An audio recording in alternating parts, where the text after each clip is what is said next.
Nós estamos pregando então numa série chamada Cristo do Apocalipse, o Cristo do Apocalipse. E o foco aqui é mostrar a Jesus Cristo como Ele é hoje, na sua forma plena. Porque quando Ele veio ao mundo, Ele andou entre nós a nossa semelhança, não é isso? Como um ser humano, Ele parecia um homem como nós, e realmente era. Mas aqui não, aqui Ele já está revestido de glória, de majestade. E o palco, o pano de fundo do livro de Apocalipse são os eventos que acontecerão logo após o arrebatamento da igreja. Vamos ler o capítulo 19, versículos 11 a 6. Vi o céu aberto, e eis um cavalo branco. O seu cavaleiro se chama Fiel e Verdadeiro, e julga e peleja com justiça. Os seus olhos são como chama de fogo, na sua cabeça há muitos diademas ou coroas. Tem um nome escrito que ninguém conhece, senão ele mesmo. Está vestido com um manto tinto de sangue, e o seu nome se chama o Verbo de Deus. E seguiam-no os exércitos que há no céu, montando cavalos brancos, com vestiduras de linho finíssimo, branco e puro. Sai da sua boca uma espada afiada, para com ela ferir as nações, e ele mesmo as regerá com cetro de ferro, e pessoalmente pisa o lagar do vinho, do furor da ira do Deus Todo-Poderoso. Tem no seu manto e na sua coxa um nome inscrito: Rei dos Reis e Senhor dos Senhores. Nunca eu senti tanta necessidade de pregar sobre a Bíblia como um todo, e especialmente sobre Jesus como um todo. Porque hoje nós temos um evangelho que tem sido pregado de maneira fraca, de maneira permissiva. Um Cristo que morreu pelos pecadores, mas que não transforma os pecadores. E o que nós temos percebido é que é um tempo em que há proliferação do espírito de engano. Há muitas pessoas enganadas fora e dentro da igreja. Como podemos resolver isso, irmãos? Lendo a Bíblia. Compare aquilo que você tem ouvido, porque a internet tem um aspecto maravilhoso na medida que você alcança muita gente. Mas também tem a contrapartida, que é todo tipo de engano é pregado e as pessoas preferem escutar aquilo que lhes convém. Mas isto não vai mudar a verdade. Outro dia eu vi uma ilustração dizendo, que a pessoa que gosta de fugir faz como a avestruz, que no perigo enfia a cabeça no buraco. Sabe, gente, isso é uma mentira. A avestruz é uma ave, mas não é burra não. Se ela enfiasse a cabeça no buraco, não existiria mais avestruz. A verdade é que hoje tem muita gente preferindo acreditar num evangelho parcial, onde Cristo de fato é o Salvador e é misericordioso, é cheio de graça, mas que podem, como resultado disso, viver uma vida de pecado, uma vida que afronta Deus. E hoje eu estou aqui para dizer para você que Jesus voltará sim. Ele vem para o arrebatamento e vem também na segunda vinda, desta vez não mais como cordeiro, mas como leão. E eu quero apresentar para vocês esta segunda vinda, para que vocês possam entender o que vai acontecer nos próximos anos, especialmente nos 7 anos da tribulação, e como isso findará, como terminará estes 7 anos com a segunda vinda de Jesus Cristo. Amém? O texto começa dizendo que o apóstolo João viu um céu aberto, e eis um cavalo branco. Este não é o cavalo branco de Apocalipse capítulo 4, Apocalipse capítulo 5, desculpe, porque lá é o anticristo, aqui é o próprio Senhor Jesus.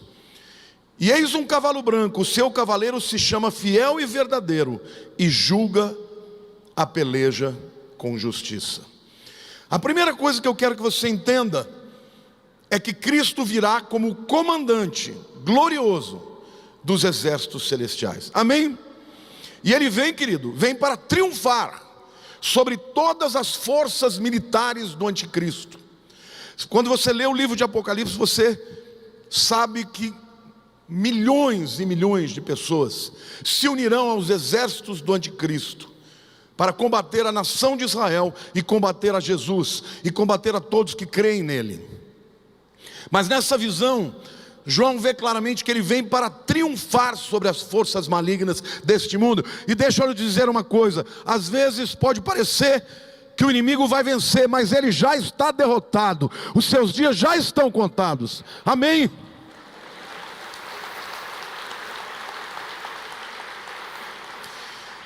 Na primeira vinda, Jesus veio para Jerusalém, entrou em Jerusalém montado num jumentinho. E na antiguidade o jumento é visto como um animal de trabalho, de serviço, porque ele veio para servir. Na segunda, ele virá em cima de um cavalo. E este cavalo, o cavalo era visto como um animal de guerra. E o cavalo branco era sempre utilizado pelo general. Então diga assim: Jesus é o meu general, que vem para vencer. Na primeira vez ele veio para servir, na segunda vez ele vem para reinar, para conquistar. A segunda coisa que a gente vê no texto é que o caráter de Jesus é revelado pelos títulos que ele ostenta. O texto diz: e o seu cavaleiro se chama Fiel e Verdadeiro. Diga: fiel e verdadeiro. Aliás, Jesus é a verdade. Tudo que ele disse há de se cumprir. Ele disse: passarão os céus e a terra, mas as minhas palavras não passarão. Há alguns teólogos que dizem que não, que ele reina nos corações. Queridos, se ele prometeu que vai voltar, ele vai voltar. Lá em Mateus 24, quando ele estava profetizando os anos difíceis, especialmente da tribulação, ele profetiza também a sua vinda. Olha o que o texto de Mateus 24, de 27 a 31 diz: porque assim como o relâmpago sai do oriente e se mostra até no ocidente, assim há de ser a vinda do Filho do Homem.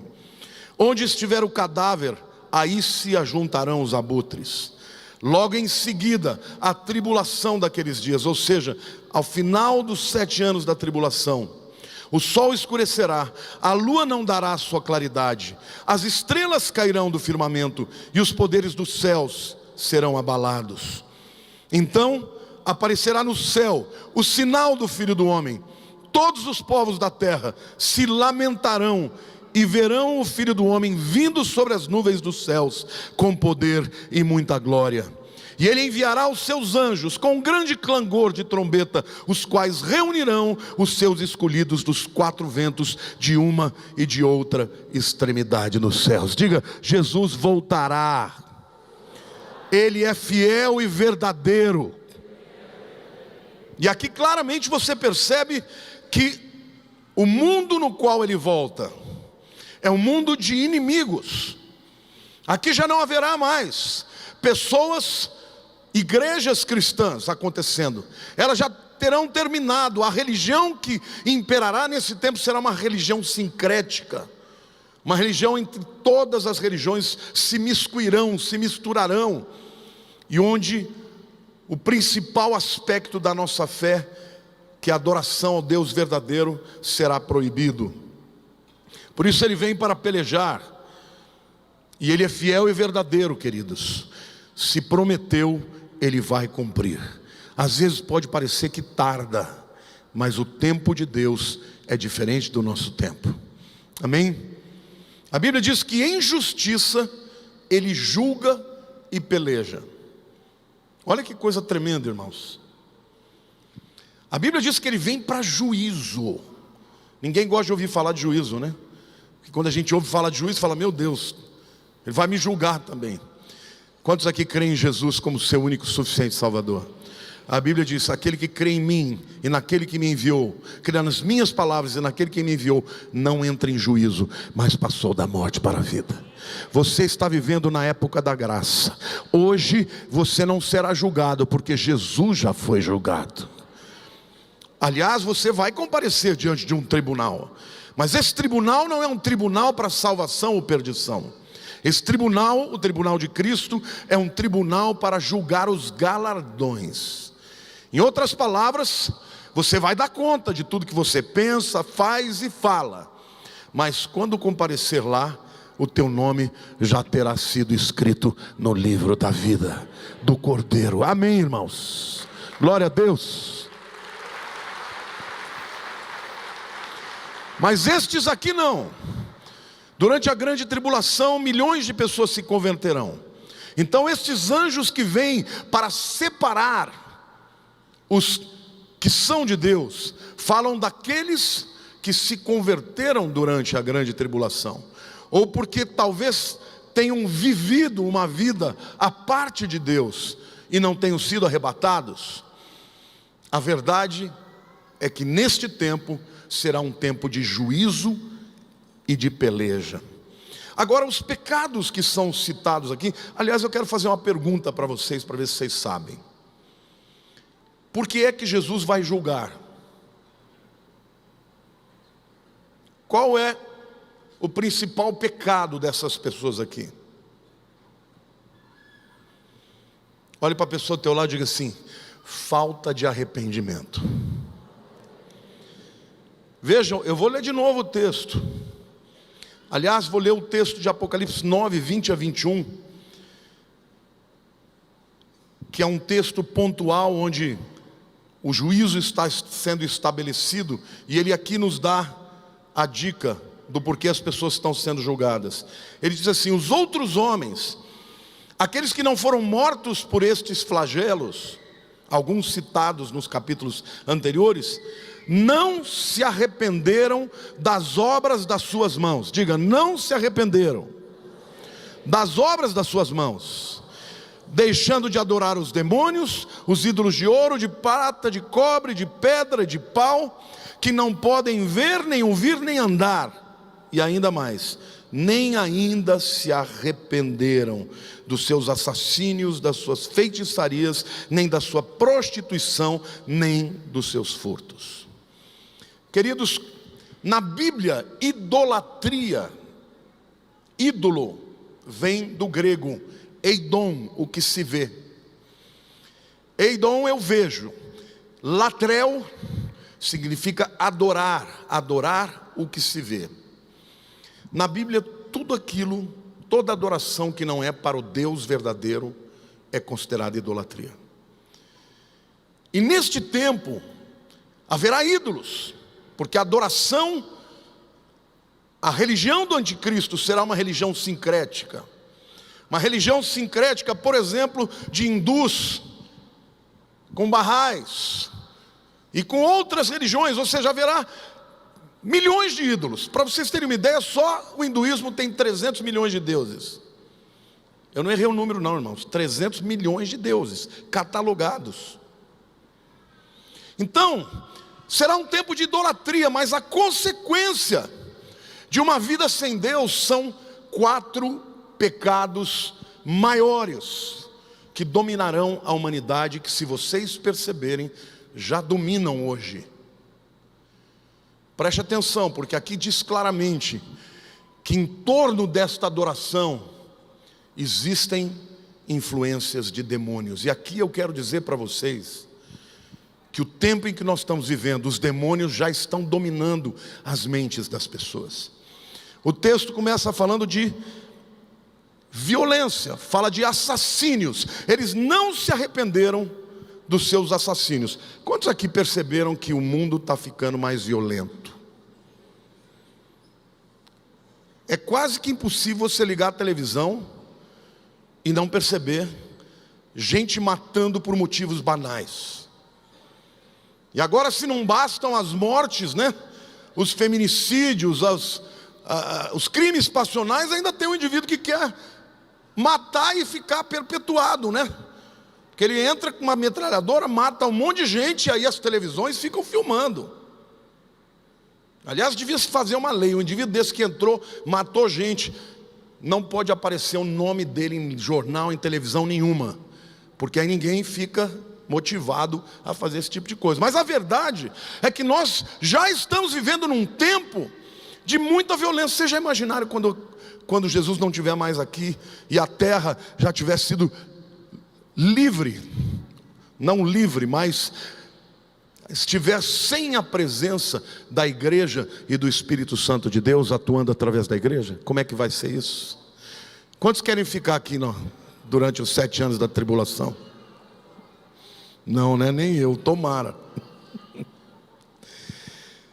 O segundo pecado dos quais eles não se arrependeram é feitiçarias. Aí você fala, mas pastor, feitiçaria? Eu nunca fui um feiticeiro.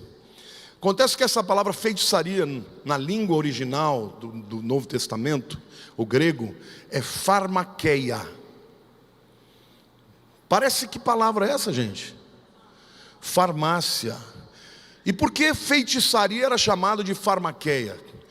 Porque naquele tempo as pessoas iam invocar os demônios e fazer as suas feitiçarias usando drogas. Então deixa eu dizer uma coisa para você. Esta epidemia de drogas que tem no mundo de hoje já é evidência desses espíritos malignos que estão dominando o mundo. Hoje o que a gente está vendo é só um preâmbulo. Nesse tempo vai ser muito pior. Quantos aqui já tiveram alguém na família drogado? Levante a mão. Quantos aqui já foram escravos das drogas? É miserável, não é?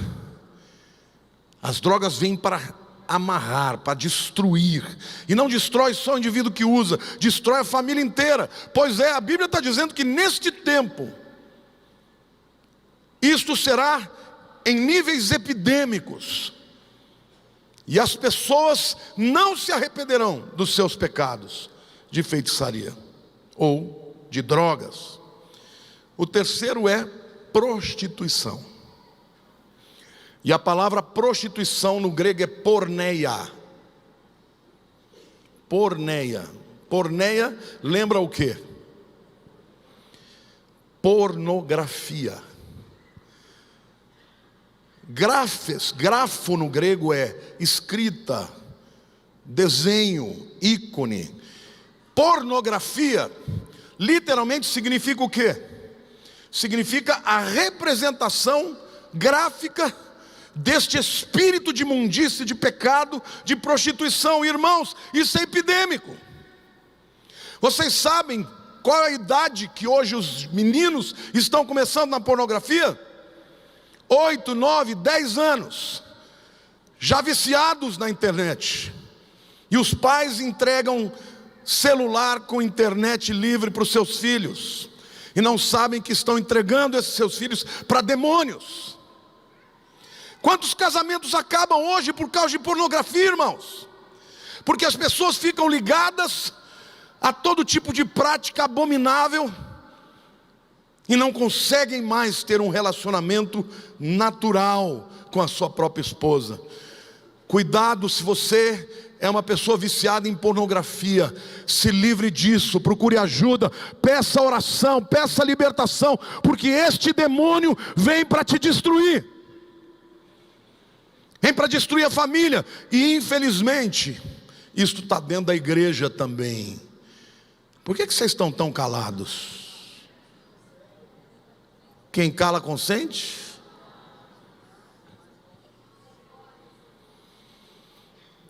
Mas é a verdade. E a Bíblia está dizendo que estes homens não se arrependeram disso.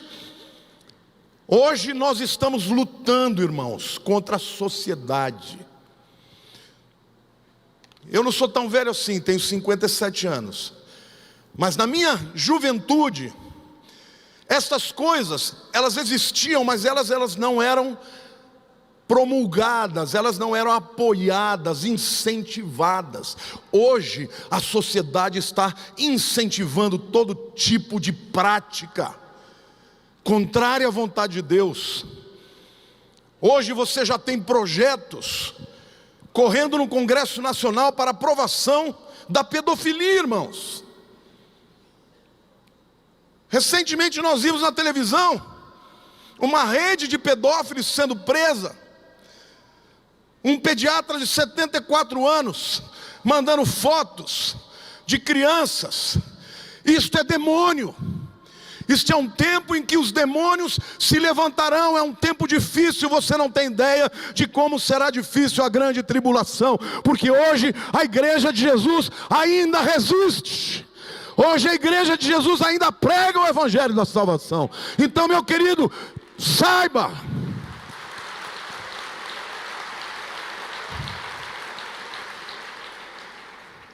nós temos que estar com os olhos abertos, saímos da letargia, porque os nossos filhos estão vivendo nesta geração, nas escolas, as escolas entregando textos com adoração a demônios, a título de mitologia, e as nossas crianças e jovens recebendo esse tipo de informação, que transforma a sua mentalidade. Quando você lê a Bíblia e diz, mas Jesus vem para pelejar e para julgar.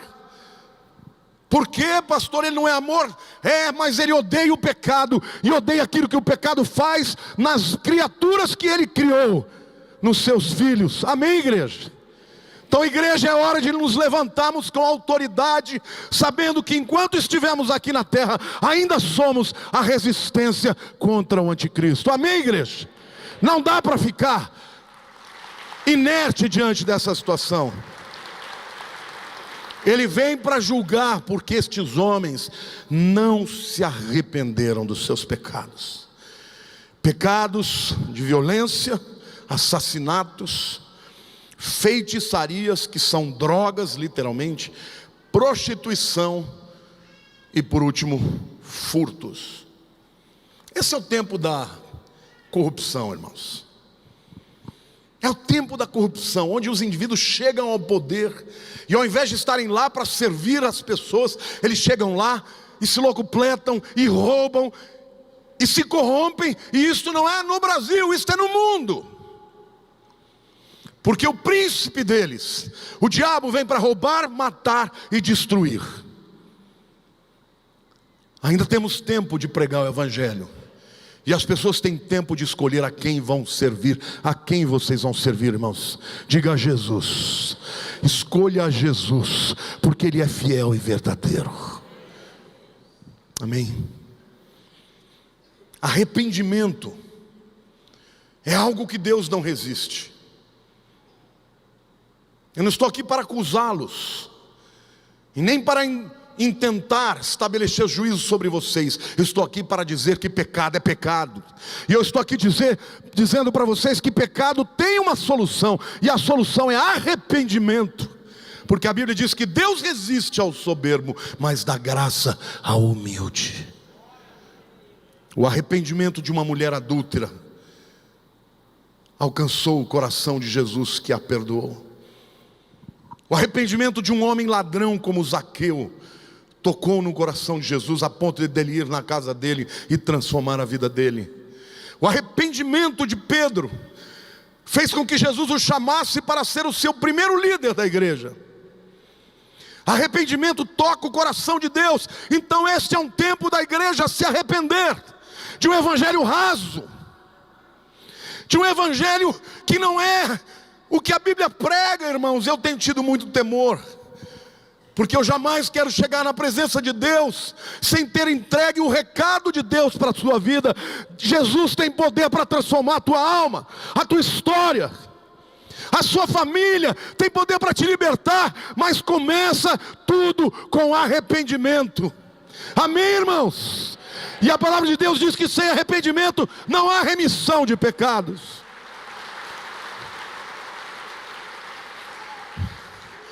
E o livro de Hebreus diz: se nós que fomos transformados, que fomos literalmente salvos, iluminados, nos mantivermos nos pecados voluntariamente, então o que nos aguarda é uma horrenda expectação de juízo. Igreja, abram os olhos. O mesmo Jesus que veio como servo virá como um juiz. Deus não resiste a um coração quebrantado. Como vencer os pecados, irmãos? Começando com arrependimento, confessando o pecado perante Deus. Senhor, eu pequei contra ti, já não sou digno mais de ser chamado teu filho. Arrependimento é isso, é rasgar o coração, é mudar de vida, é decidir voltar para o caminho, é decidir andar para a glória de Deus, é clamar e chorar pelos pecados. Hoje nós vivemos num tempo de letargia.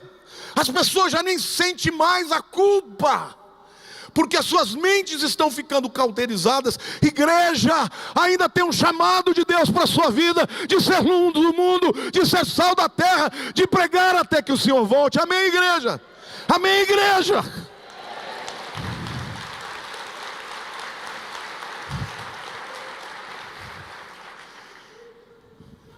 Precisamos da presença do Espírito Santo, porque a Bíblia diz que o Espírito Santo, nós não sabemos orar, e o Espírito Santo é quem nos ensina, quem intercede por nós.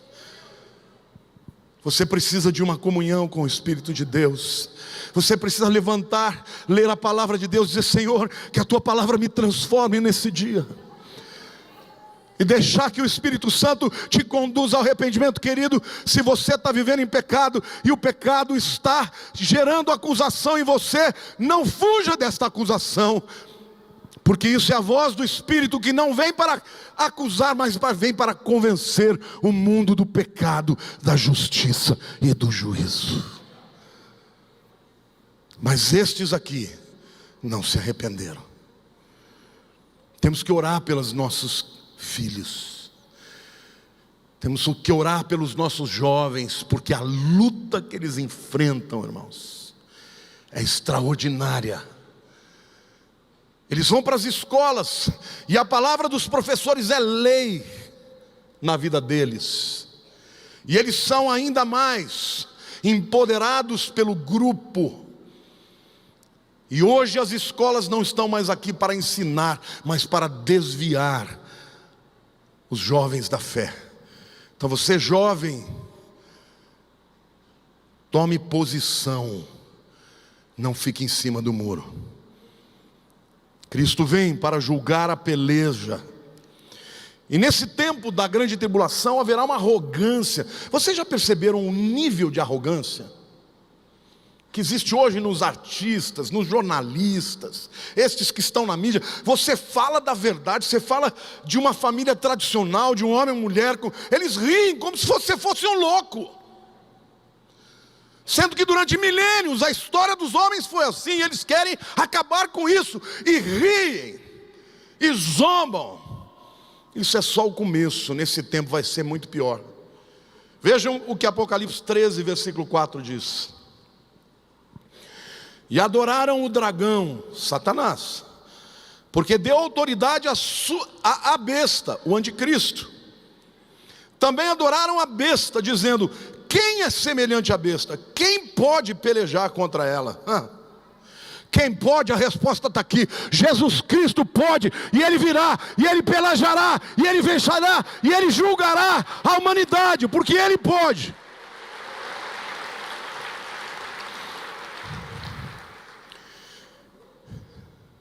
O texto diz que nos seus olhos, em quarto lugar, são como a chama de fogo, no versículo 12. Seus olhos são como chama de fogo, na sua cabeça há muitos diademas ou muitas coroas. Tem um nome escrito que ninguém conhece, senão Ele. Essa é uma descrição de que Ele é onisciente. Querido, Jesus sabe de todas as coisas. Você pode enganar o seu marido, a sua mulher, os seus pais, os seus filhos, o seu pastor, as suas ovelhas, mas você não pode enganar a Deus. Por isso, deixa eu lhes dizer algo importante.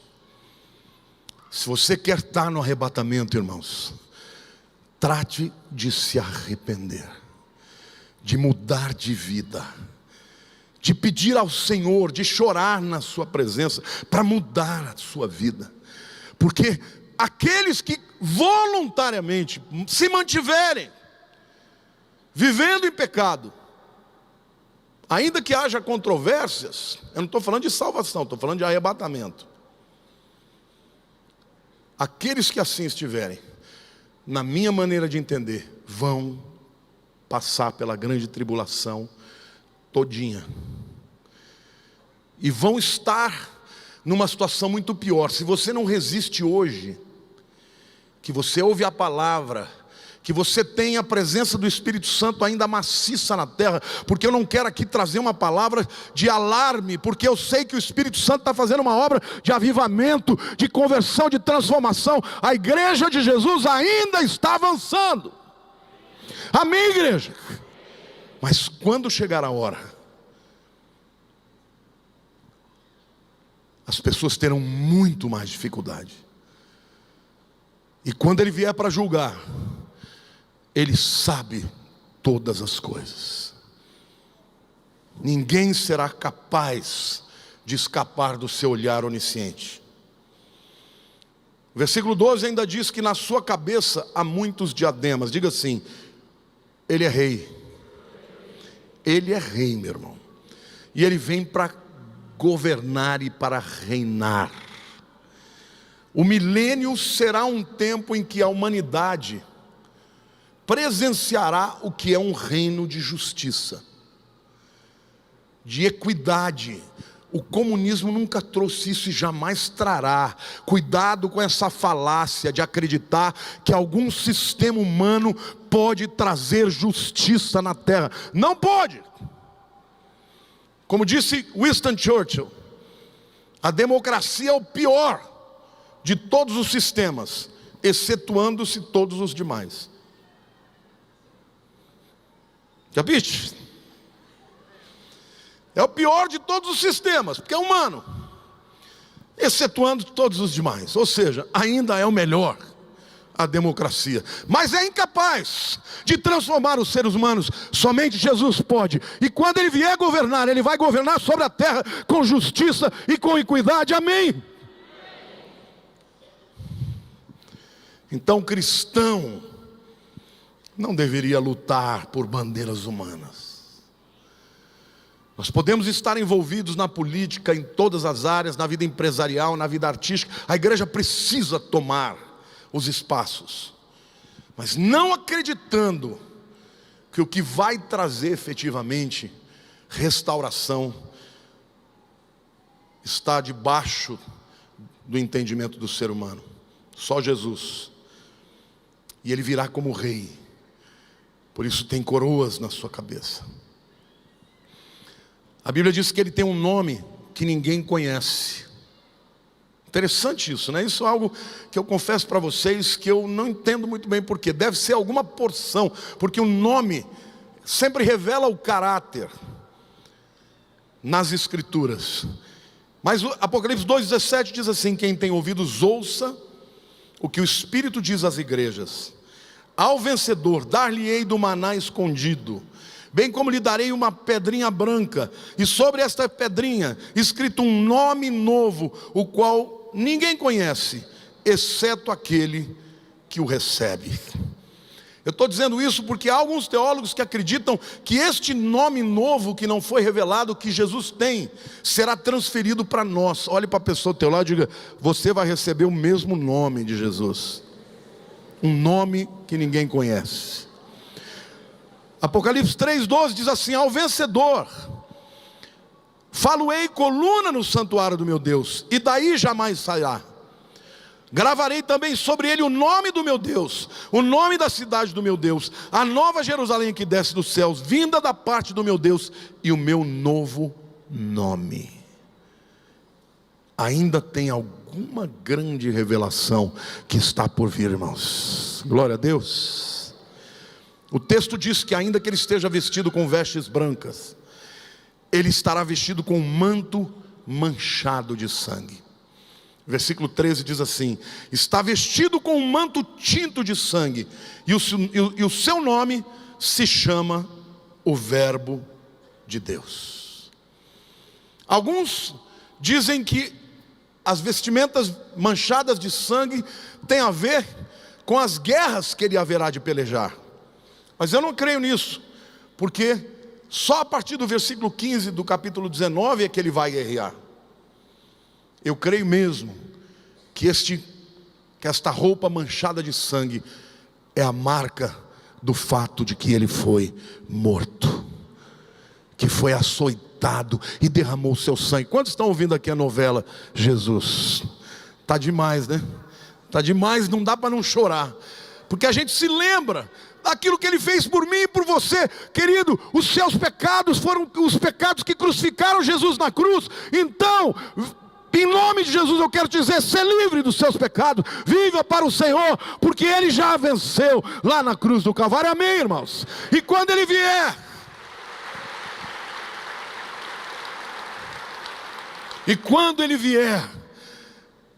Ele deixará claro que morreu pelos pecados da humanidade, e todos quantos ali estiverem, são aqueles que não creram no seu sacrifício, o rejeitaram.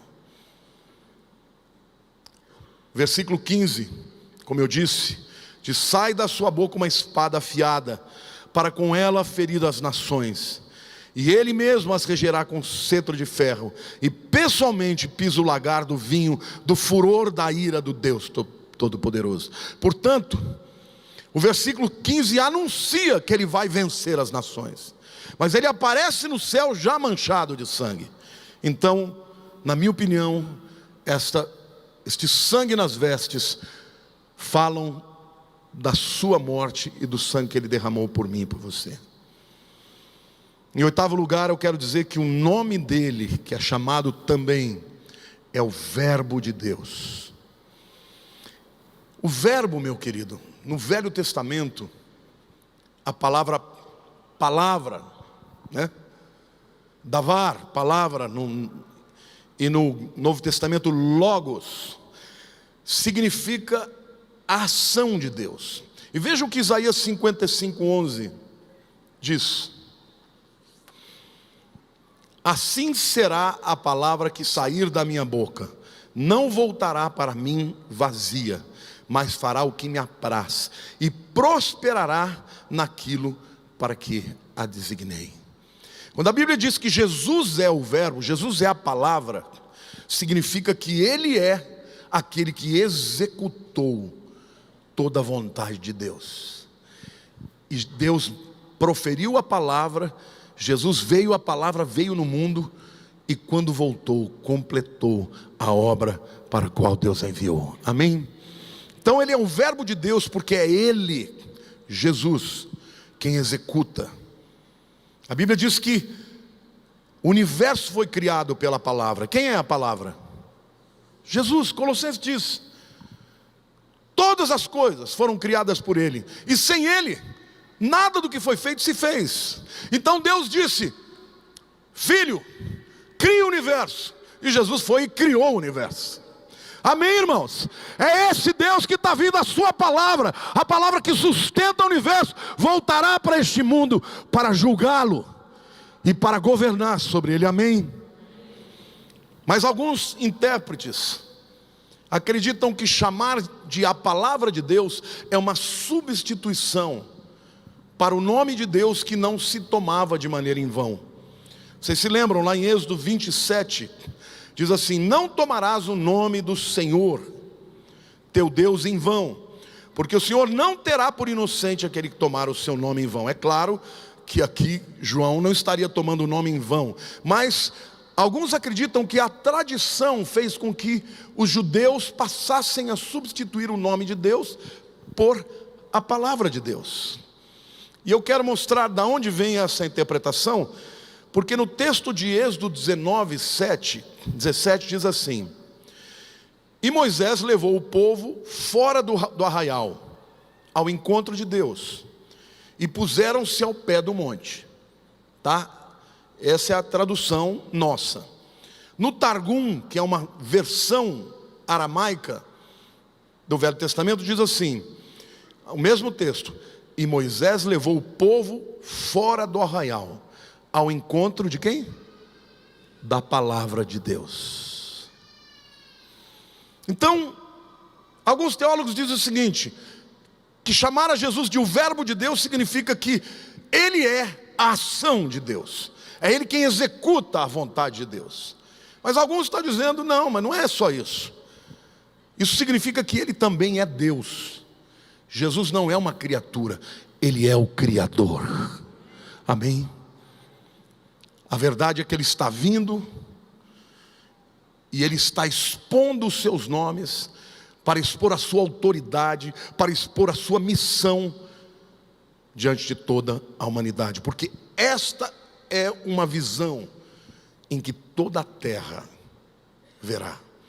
As pessoas confundem o arrebatamento com a segunda vinda. No arrebatamento, irmãos, Jesus vem nos ares. Na segunda vinda, Ele aparece no céu, mas pisa a terra. No arrebatamento, Ele vem para os crentes. Na segunda vinda, Ele vem com os crentes. Amém, irmãos? No arrebatamento, a gente vai subir. Na segunda vinda, nós vamos descer, porque nós já estamos lá. Amém, igreja? Mas Ele virá. O mais importante é saber que Ele virá.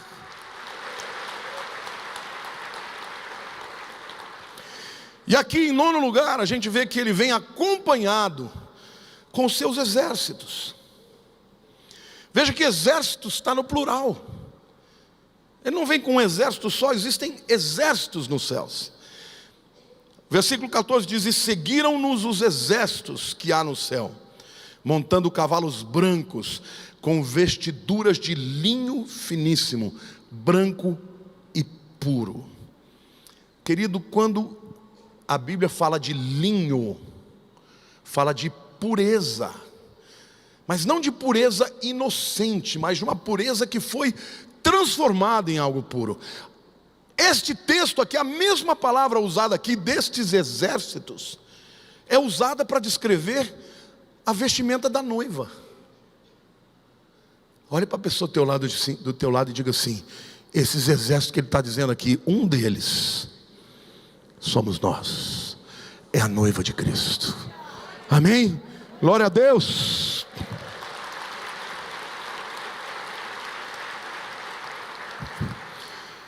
Os versículos 7 e 8 do mesmo capítulo 19 diz assim, aqui o capítulo 19 começa com júbilo nos céus, por duas coisas, porque são anunciadas primeiro, a destruição da Babilônia, e a Babilônia na Bíblia, irmãos, é um sistema religioso contra Deus.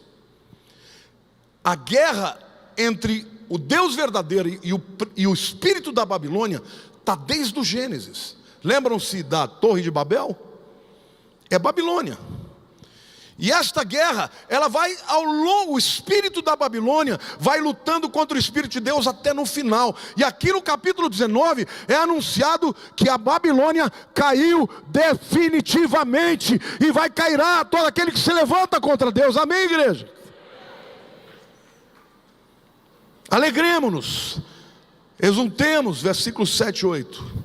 E demos-lhe a glória, porque são chegadas as bodas do Cordeiro. E aqui é o segundo motivo da alegria. Diz, cuja esposa a si mesma já se ataviou, foi-lhe dado vestir-se de linho finíssimo, resplandecente e puro, porque o linho finíssimo são os atos de justiça dos santos. Então vejam, este exército que vem guerreado, nós viremos com roupa de gala, do casamento, das bodas do Cordeiro. Ele virá e nós estaremos juntos com Ele. Diferente da primeira, do arrebatamento, quando nós seremos transformados, iremos a Ele nos céus e seremos transformados. Aqui os céus estão abertos e Ele está voltando e trazendo aqueles que foram transformados, a igreja de Jesus. Amém? Judas, versos 14 e 15, nos dizem que os santos do Velho Testamento vão estar juntos também.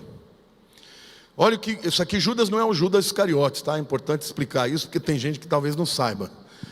Existe um outro Judas na Bíblia, que é o irmão de Jesus, chamado Judas. Aliás, o nome Judas vem de Judá.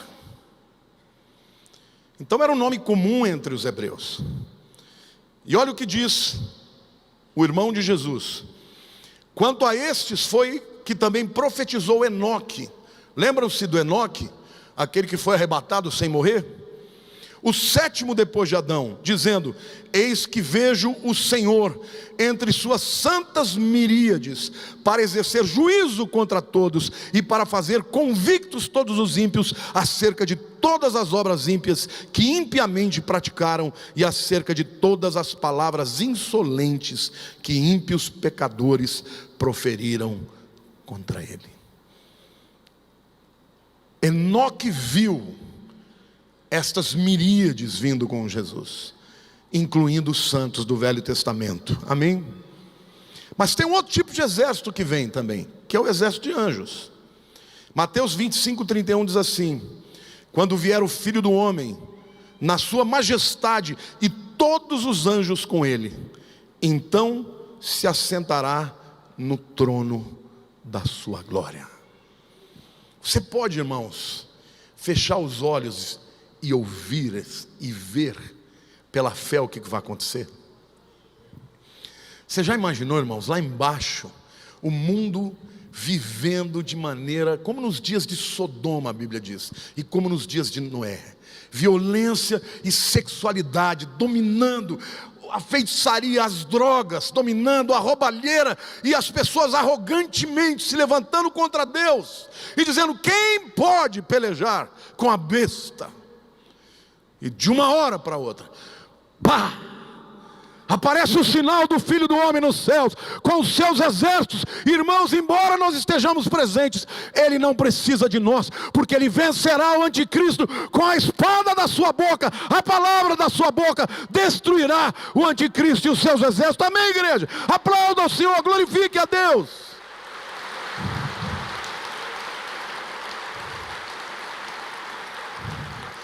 Sozinho, onipotente.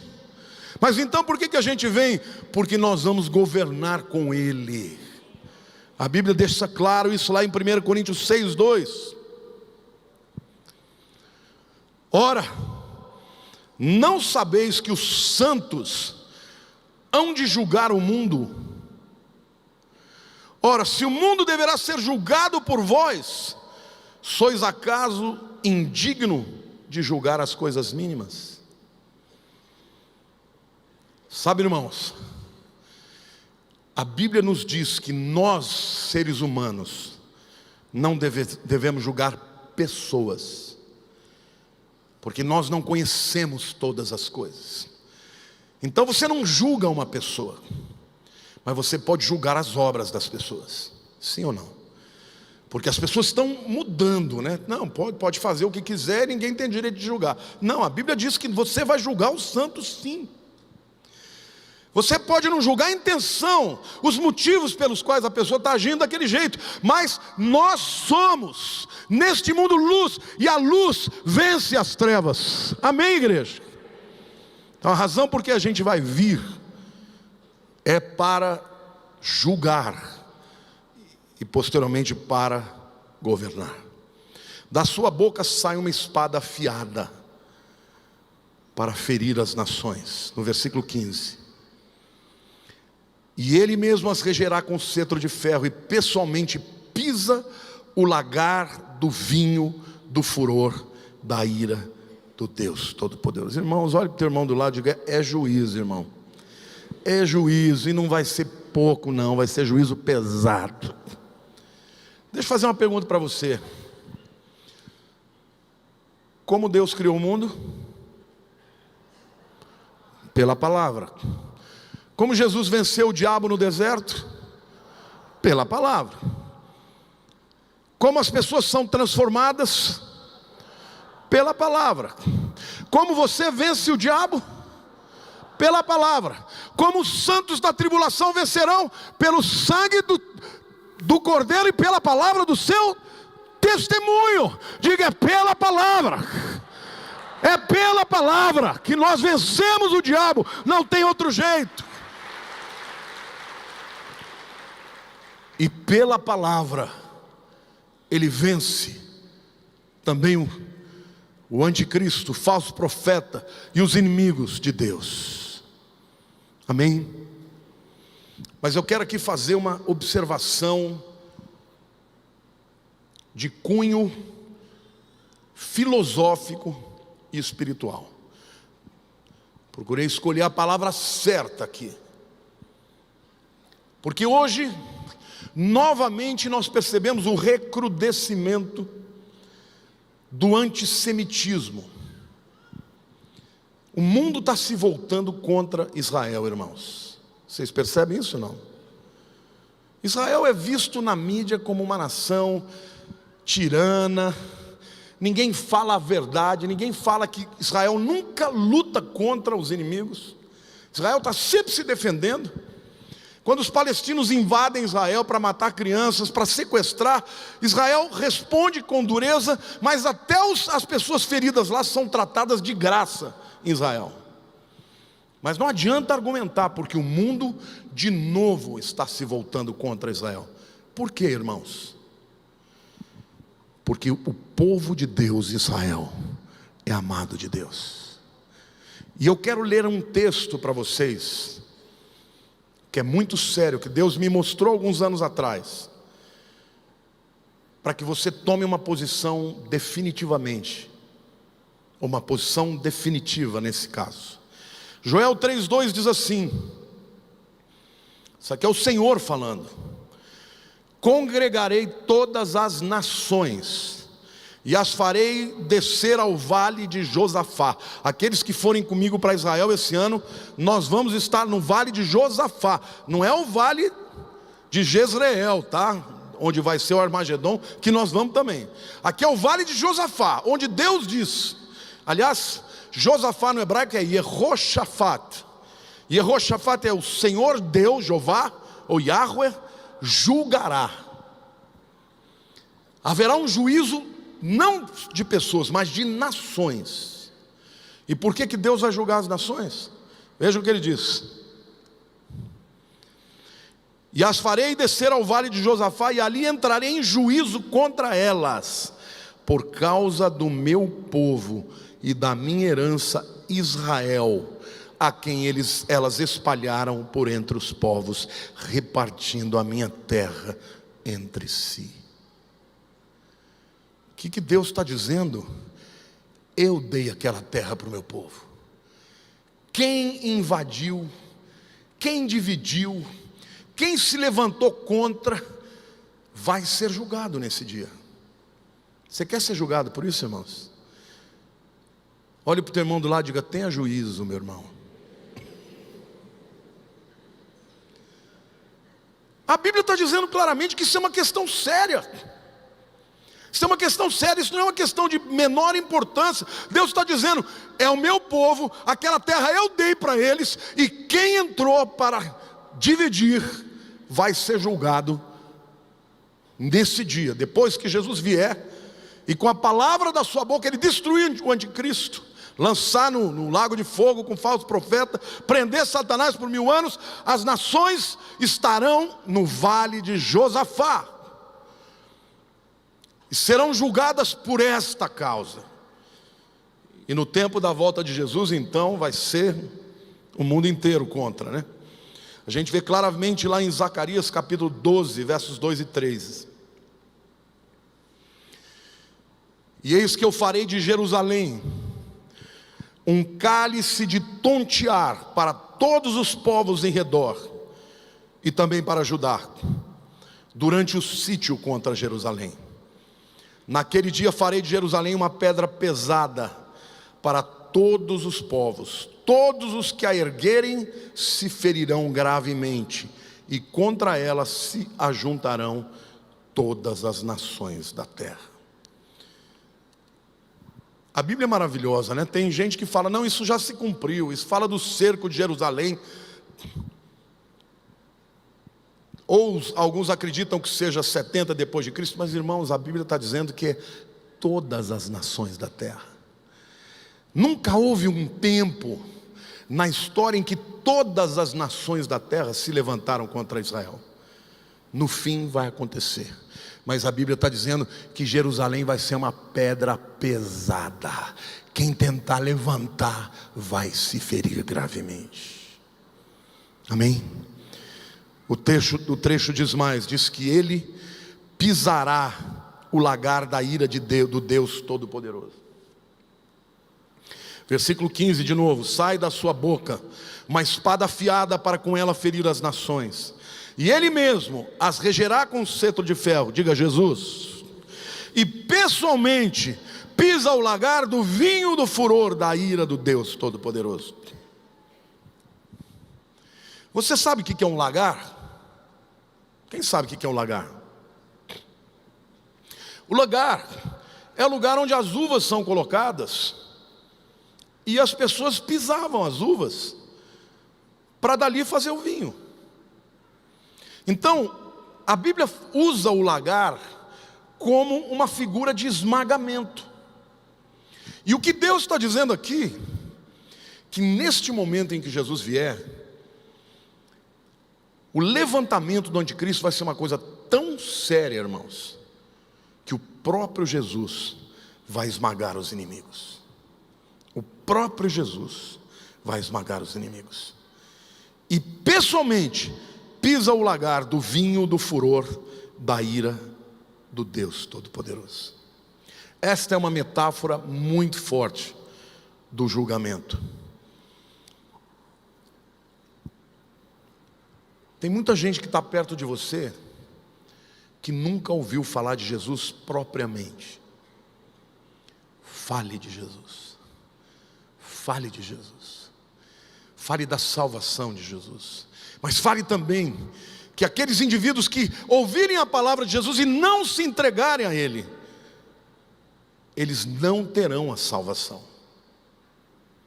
Hoje em dia já tem pregadores universalistas dizendo que não, o amor de Jesus é tão bom, tão grande, Deus é tão bom que jamais Ele vai mandar alguém para o inferno. Querido, o inferno é real. Sabia disso? O inferno é real. E o inferno acontece porque as pessoas rejeitam a Jesus como Senhor e Salvador das suas vidas.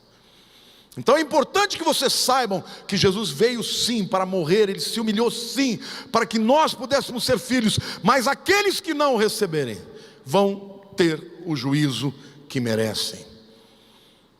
E por último lugar eu quero dizer, que tem um nome escrito Rei dos Reis e Senhor dos Senhores. Tem no seu manto e na sua coxa um nome inscrito, Rei dos Reis e Senhor dos Senhores. Mais uma vez a palavra de Deus se cumpre, porque quando o anjo avisou Maria que ela daria luz a um filho, Jesus, ele disse assim: eis que conceberá, está lá em Lucas 1, 31 a 33, e darás à luz a um filho, a quem chamarás pelo nome Jesus. Diga assim, Yeshua. Yeshua significa salvação de Javé. E ele será grande e será chamado Filho do Altíssimo. Deus o Senhor lhe trará o trono de Davi. Diga, Davi era rei. O trono de Davi significa que ele será rei. Seu pai, ele reinará para sempre sobre a casa de Jacó, e o seu reinado não terá fim. Irmãos, o mundo não vai acabar,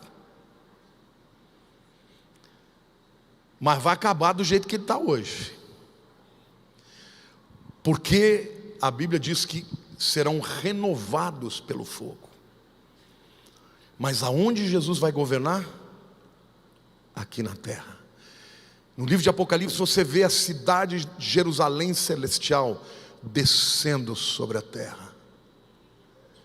Esse mundo aqui ainda será como Deus planejou na época de Adão. Adão pisou na bola, Jesus cumpriu. Adão entregou para o diabo, Jesus tomou de volta. Amém? E a Bíblia diz que não entrará nenhum impuro naquele lugar, porque todos que ali entrarem terão sido purificados. Sabe o que é lindo, irmãos? Quando a gente vier com essas vestes brancas, puras, de linho finíssimo, significa que você não terá mais como pecar. Você terá um corpo como o de Jesus, incorruptível. Diga para a pessoa ao teu lado: hoje você luta e peleja contra o pecado.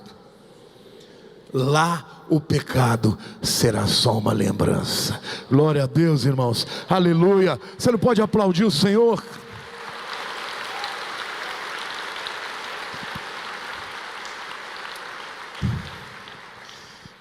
De tudo que eu falei aqui, o Espírito de Deus me fala para te falar.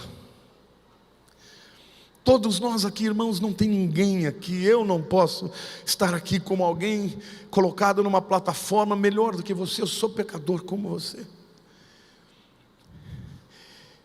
Mas a coisa mais terrível que pode acontecer é quando o pecado já não mais entristece a vida do crente. Se o pecado não está entristecendo o teu coração, cuidado. Então é porque talvez você já tenha feito escolhas erradas e de maneira voluntária queira permanecer caminhando e afrontando contra a vontade de Deus. E o que o Senhor está te dizendo hoje, só tem um jeito de você obter o favor de Deus, é através de Jesus e com um coração arrependido. Nós vivemos num tempo, e a Bíblia diz que os tempos serão tão difíceis que se aqueles dias não fossem abreviados, nem mesmo os escolhidos suportariam. Nós estamos vivendo neste tempo onde Satanás se levanta, onde a mídia, onde a televisão, onde o cinema, onde as escolas, todas estão começando a trabalhar abertamente em favor do anticristo. Mas nós somos a resistência, nós somos a igreja de Jesus na terra. E o Espírito Santo habita em você, há poder na tua vida. A única forma do diabo conseguir te derrotar é fazer com que você mantenha uma vida de pecado. O crente que vive e anda em pecado não tem testemunho, não tem autoridade, não tem vitória. E ele vem para roubar, matar e destruir. Mas se você confessar os seus pecados, Ele é fiel e justo para perdoar os pecados e nos purificar de toda a injustiça. Antes de começar o culto, uma pessoa veio falar comigo dizendo: pastor, desde que eu entrei nesse lugar hoje, eu estou arrepiada. E o Senhor me mostrou um céu aberto e o Espírito Santo de Deus chegando. Veja como Deus testifica. Eu disse para ela: você sabia do texto que eu ia pregar? Ela: não. Pois o texto começa: eis que vi um céu aberto. O céu está aberto aqui, meu querido. Mas hoje Deus quer fazer um concerto com você. O pecado rouba a nossa autoridade. O pecado rouba a alegria. O pecado rouba a comunhão com Deus. Porque Adão, quando pecou, ele sentiu vergonha e se escondeu. O Senhor não quer que você tenha vergonha dele. O Senhor quer que você se arrependa e o busque como Pedro buscou. Judas pecou e se matou. Pedro negou, mas correu para Jesus. O Senhor quer que você tenha uma vida cheia de autoridade, cheia de alegria, cheia de contentamento. Meu querido, você receberá o mesmo nome. Sobre a sua vida estará o nome que o Senhor deu para Jesus. Você está entendendo o grande privilégio? Nós somos a noiva de Cristo. Mas hoje é dia de você Dizer: Senhor, eu não quero mais viver em pecado. Senhor, eu não quero mais justificar o meu pecado. Eu não consigo sozinho. E Deus sabe da luta que você tem tido, e Ele se compadece da sua luta. Mas querido, o diabo quer que você acredite que não há solução. Mas eu quero te dizer que Jesus é a solução, e o Espírito Santo habita em você para te dar autoridade e vitória sobre o pecado. Não desista, lute para que a glória de Deus seja manifesta na tua vida. Se você hoje quer entregar no altar aqui alguma área da tua vida, saia do teu lugar. Pode vir, não tenha vergonha. Hoje é o dia de você se consertar com o Senhor.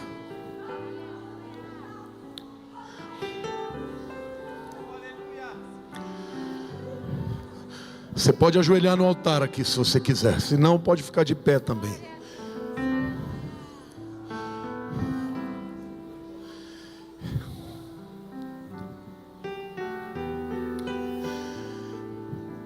Porque está se aproximando o dia.